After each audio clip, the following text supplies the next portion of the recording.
Hello and welcome to Ditching Hourly. I'm Jonathan Stark. I sent out an email recently with the subject line, "The only business strategy you'll ever need."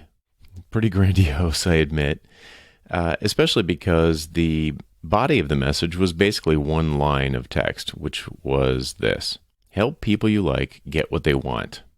There's a lot packed into that one line, and if you change almost any of the words, it doesn't really work anymore.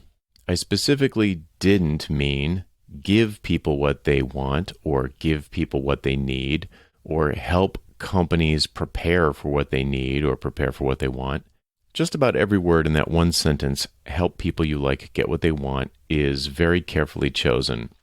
So I wanted to kind of unpack it on this episode real quick. So let's start with the first word, help. Help people you like get what they want. I specifically didn't use the word give. Help, not give. In a service business, which is probably what everyone listening to this does, run a service business, you really can't give anyone anything. You're almost always, not always, but almost always upstream from some, downstream, potentially far downstream big business benefit. But you can help them get what they want.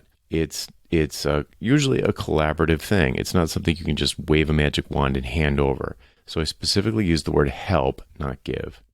The second word in the sentence, help people you like get what they want, is people. And I specifically used that word instead of companies.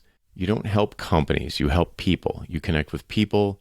Your clients are humans who trust you. The entity of the company or the business doesn't trust you. The person trusts you. So I specifically use the word people, not companies, even though you're almost surely doing a B2B, business-to-business type of service. Help people you like get what they want. So let's talk about you like. I could have said help people get what they want, but you really want to only work with people you like. Would you want to help people you don't like get what they want? I don't think so. I think it's important to articulate that you only work with people who you like. Sometimes when you maybe don't know where your next rent payment is coming from, you might be tempted to work with people you don't really like or you don't click with, or who run a kind of business or have some kind of mission that you don't particularly care for, and it's tempting to just take their money and do it anyway. And maybe you have to do that based on your circumstances, but that is not a goal. I think your goal should be to help people you like get what they want. The next word to focus on is get. Help people you like get what they want. Not prepare for what they want or think about what they want. The thing that you're going to give them, even though it's probably upstream or perhaps way upstream, like branding, you're going to actually give them something at that point, or you're going to help them achieve something instantly at the end of your engagement, even though their long-term, big-picture business goal that you're contributing to might be downstream. So let's say you're a branding person and you are going to, redo their voice for the business. You're gonna clarify the voice of the business, and you're gonna make it consistent across all of their lines of business and all of their channels. That's not going to immediately translate into a downstream outcome like increased sales or increased profits or decreased customer churn. It's not going to. It's not going to, it might lead to that, but that's not the thing that they're going to get from your engagement. They're going to get, through collaboration with your help, they're going to get something upstream, and they need to care about that. It needs to be something that they care about and they personally connect with the downstream outcome. So if they come to you and they say, we need you to help us increase sales, and you're a branding person, you would say, why would you hire a branding person to help you increase sales? Why don't you just throw money into Facebook ads and pour traffic on your website and increase sales like that? And a good client, if they're going to be a good client, they're going to say, no, we can't do that. We tried that, or that doesn't align with our strategy. We need to get our brand voice consistent across all of our channels. We know that's our problem, and we believe that if we fix that, then downstream, that's going to lead to more sales. Can you help us clarify our voice or make our voice consistent across all of our lines of business.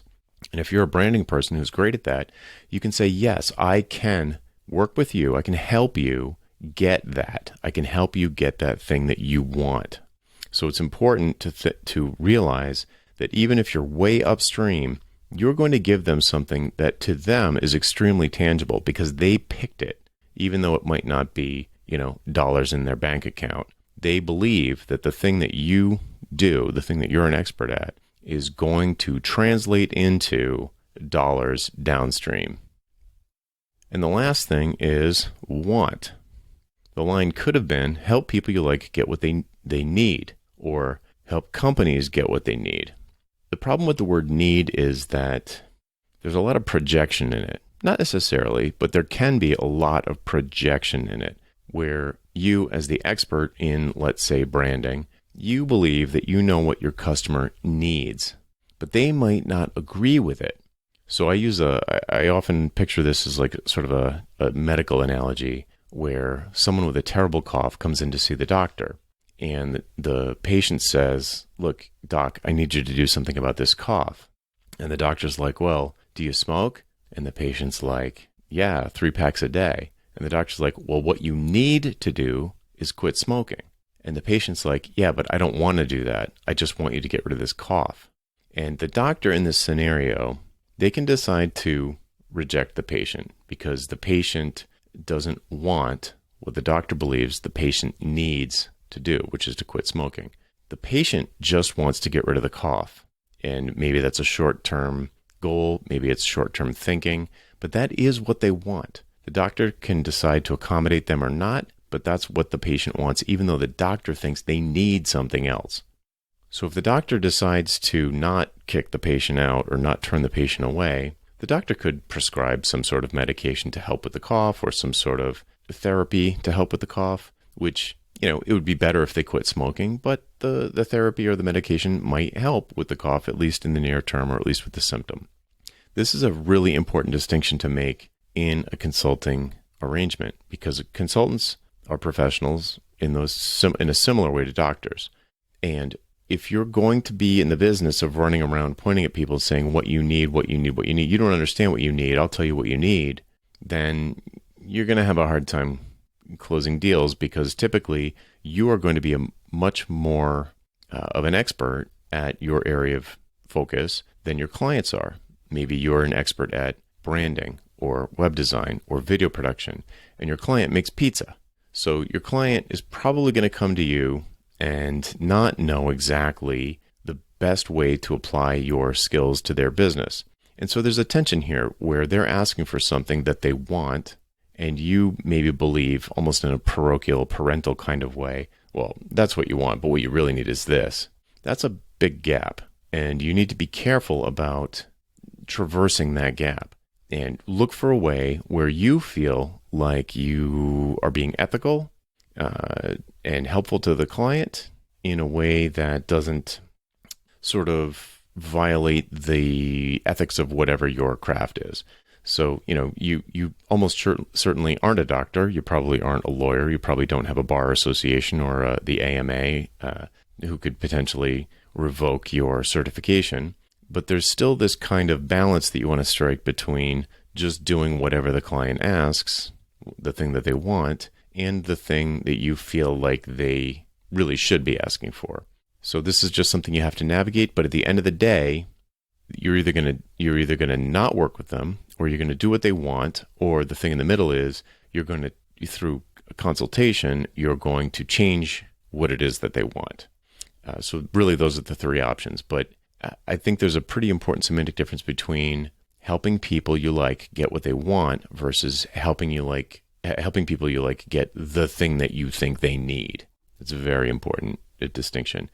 You either need to give them what they want, or you need to change what they want, or you need to not work with them.